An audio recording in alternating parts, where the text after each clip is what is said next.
बिस्मिल्लाहिर्रहमानिर्रहीम। अस्सलाम वालेकुम बच्चों, ब्राइट फ्यूचर यूट्यूब चैनल में आपको खुशामदीद कहते हैं। प्यारे बच्चों, पिछले लेक्चर में हमने बायोलॉजी के बारे में और साइंस के बारे में और उनके डिवीजन के बारे में पढ़ा था। तो आज हम स्टार्ट करते हैं दूसरा लेक्चर हमारा, जो कि है ब्रांचेस ऑफ बायोलॉजी, यानी कि बायोलॉजी की चंद शाखों के बारे में आज हम पढ़ेंगे। तो प्यारे बच्चों, जो पहली शाख है वो है मॉर्फोलॉजी। तो प्यारे बच्चों, मॉर्फोलॉजी जो है वो यूनानी ज़बान के अल्फाज मार्स से निकली है। मार्स का मतलब है शक्ल और सूरत, यानी कि बनावट का मुताला, यानी कि किसी भी चीज़ की जो शेप है, यानी कि शक्ल है, और फॉर्म उसकी जो क्या है शक्ल और सूरत जो है उसका जो मुताला है उसको हम कहते हैं मॉर्फोलॉजी। यानी कि जैसे हम इंसान हैं, हम जितने भी इंसान हैं हमारे अशकाल मुख्तलिफ हैं, जितने भी जानवर हैं उनके अशकाल मुख्तलिफ हैं। पौधे आपके सामने हैं, अशरात आपके सामने हैं, परिंदे, जितनी भी चीज़ें हैं, हर चीज़ की अल्लाह ताला ने अपनी अलग से शक्ल बनाई है। तो इस शक्ल सूरत जितना ही मुताला है, बाहर से मुताला करते हैं, उसे हम कहते हैं मॉर्फोलॉजी।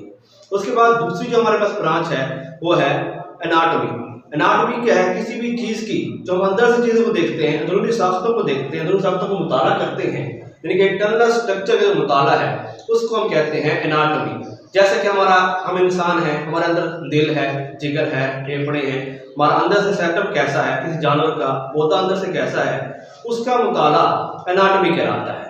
उसके बाद तीसरी जो ब्रांच है वो आपके सामने फिजियोलॉजी। फिजियोलॉजी क्या होता है? जितने भी हम काम करते हैं, यानी जितने भी हमारे अफ़आल होते हैं, जितने भी फंक्शन हम सब अंजाम देते हैं, उन सब का मुताला फिजियोलॉजी कहलाता है। जैसे हम बोलते हैं, खेलते हैं, दौड़ते हैं, सोते हैं, जिस्म के अंदर खून की गर्दिश हो रही है, हम सांस लेते हैं, हम सोचते हैं, मतलब जितने भी काम हम रोज़मर्रा ज़िंदगी में करते हैं उन तमाम का मुताला फिजियोलॉजी कहलाता है। उसके बाद है हिस्टोलॉजी।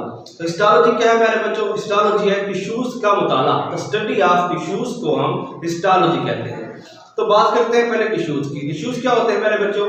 देखिए, हम पढ़ते हैं शुरू से ही कि जितने भी जानदार हैं उनके जिस्म की जो बुनियादी इकाई है उसे हम सेल कहते हैं।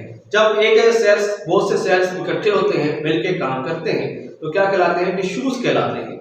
अब उन टिश्यूज़ की जो मुताला है उसको हम हिस्टोलॉजी कहते हैं। जैसे मिसाल लेते हैं, हमारे जिस्म के अंदर नर्व टिश्यूज़ हैं, जिल्द के टिश्यूज़ हैं, यानी कि स्किन टिश्यूज़ हैं, ब्रेन टिश्यूज़ हैं, ब्लड टिश्यूज़ हैं। पौधे में जाएँ तो वहाँ पर जाइलम टिश्यूज़ आप पढ़ते हैं, फ्लोएम टिश्यूज़ पढ़ते हैं आप। इसके अलावा परिंदों वगैरह में जितने भी हैं टिश्यूज़ का मुताला है उसको हम हिस्टोलॉजी कहते हैं। उसके बाद है सेल बायोलॉजी। तो प्यारे बच्चों, सेल बायोलॉजी क्या है? अभी बात कर रहे थे, सेल क्या है? जितनी भी सेल की स्टडी है उसे हम सेल बायोलॉजी कहते हैं। यानी कि सेल के अंदर सेल है क्या, सेल में कौन कौन सी साख्तें पाई जाती हैं, जैसे आप पढ़ते रहेंगे, न्यूक्लियस है, माइटोकॉन्ड्रिया है, क्लोरोप्लास्ट है, इन तमाम का मुताला हम किस में करते हैं? सेल बायोलॉजी में करते हैं। उसके बाद प्यारे बच्चों नेक्स्ट है जेनेटिक्स। जेनेटिक्स क्या है? हम पढ़ते हैं, इसके उर्दू में कहते हैं मौरूसियत, यानी कि जीन्स का मुताला, वो खुसूसियात जो हमारे वालिदैन से बच्चों में मुंतकिल हो जाती हैं, उन खुसूसियात का जो मुताला होता है उसे हम कहते हैं जेनेटिक्स। और इन खुसूसियात को कंट्रोल कौन करता है? जीन करता है। इसी लफ्ज़ जीन से जेनेटिक्स लिया गया है, यानी कि जीन्स का मुताला, विरासत का मुताला, जो खुसूसियात वालिदैन से बच्चों में मुंतकिल हो रही हैं, उन तमाम का मुताला जेनेटिक्स कहलाता है। उसके बाद नेक्स्ट वन कौन सी है हमारे पास? एम्ब्रियोलॉजी। एम्ब्रियोलॉजी इसके नाम से आपको जाहिर हो रहा है, यानी कि एम्ब्रियो का मुताला क्या कहलाता है? एम्ब्रियोलॉजी कहलाता है। अगर हम बात करें एम्ब्रियो की, एम्ब्रियो क्या है? एम्ब्रियो क्या होता है? छोटा सा नन्हा सा क्या है? जानदार है, सेल कह सकते हैं। जैसे हम जमीन में पौधा क्या लगाते हैं? बीज लगाते हैं, बीज से नन्हा सा पौधा पैदा होता है, उस नन्हा सा जो पौधा निकला है उसे एम्ब्रियो कहते हैं। उस एम्ब्रियो का मुताला, वो एम्ब्रियो से क्या होना है? बड़ा होना है, पत्ते लगने हैं, शाखें होनी है, लेकिन अडल्ट उसमें पैदा होना है, अडल्ट बनना है। अब उस एम्ब्रियो से अडल्ट बनने तक जितनी भी उसमें तब्दीलियां आएंगी उन तमाम का मुताला हम एम्ब्रियोलॉजी के अंदर करते हैं। उसके बाद नेक्स्ट प्यारे बच्चों है टैक्सोनॉमी। टैक्सोनॉमी क्या है? इसमें हम दो काम करते हैं। बायोलॉजी की वो शाख है जिसमें हम जानदारों को मखसूस नाम देते हैं, साइंसी नाम देते हैं, और साथ साथ हम जानदारों को मुख्तलिफ ग्रुप्स के अंदर तकसीम करते हैं, जिसको हम क्लासिफिकेशन कहते हैं। यानी कि दो काम किए जा रहे हैं, एक साइंटिफिक नेम और दूसरा क्या करते हैं? उनको हम क्लासिफिकेशन ग्रुप्स बना रहे हैं। तो इसको देख लेते हैं। तो साइंटिफिक नेम का मतलब क्या है? प्यारे बच्चों देखो, हर चीज का हमारे पास अपना अपना नाम है, हर जानदार का हमने अपना नाम रखा हुआ है। जैसे हम प्याज की मिसाल लेते हैं, तो प्याज क्या है? हम इसको प्याज कहते हैं, इंग्लिश में अनियन कहते हैं, कोई गंडा कहता है, कोई हसर कहता है, कोई बसर कहता है।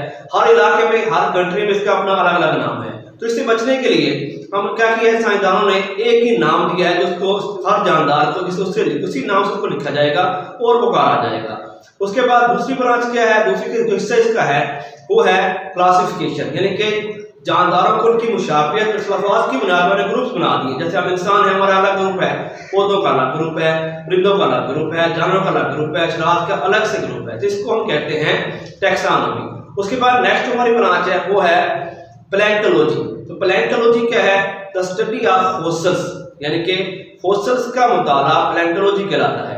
अब फॉसिल्स क्या होते हैं, पहले बच्चों जो फॉसिल्स हैं वो जानदारों के बाकियात हैं जो कि हजारों साल से जमीन में दफन है और दफन होने के बाद में तब्दीलियां आती हैं और वो फॉसिल्स के अंदर तब्दील हो जाते हैं। उन्हीं फॉसिल्स की स्टडी जो होती है वो पैलेंटोलॉजी कहलाती है। यानी कि उन फॉसिल को बाद में उनको फॉसिल फ्यूल्स भी कहा जाता है, जिनसे हम क्या लेते हैं, गैस वगैरह, उसके बाद हम तेल वगैरह, पेट्रोल वगैरह, वहीं से हमारा निकला होता है। तो इसको हम कहते हैं पैलेंटोलॉजी। पहले बच्चों आज ये पढ़ाते हैं, इंशाल्लाह नेक्स्ट हमारा लेक्चर होगा उसमें बाकी पढ़ाते हैं, स्टडी करेंगे। वस्सलाम।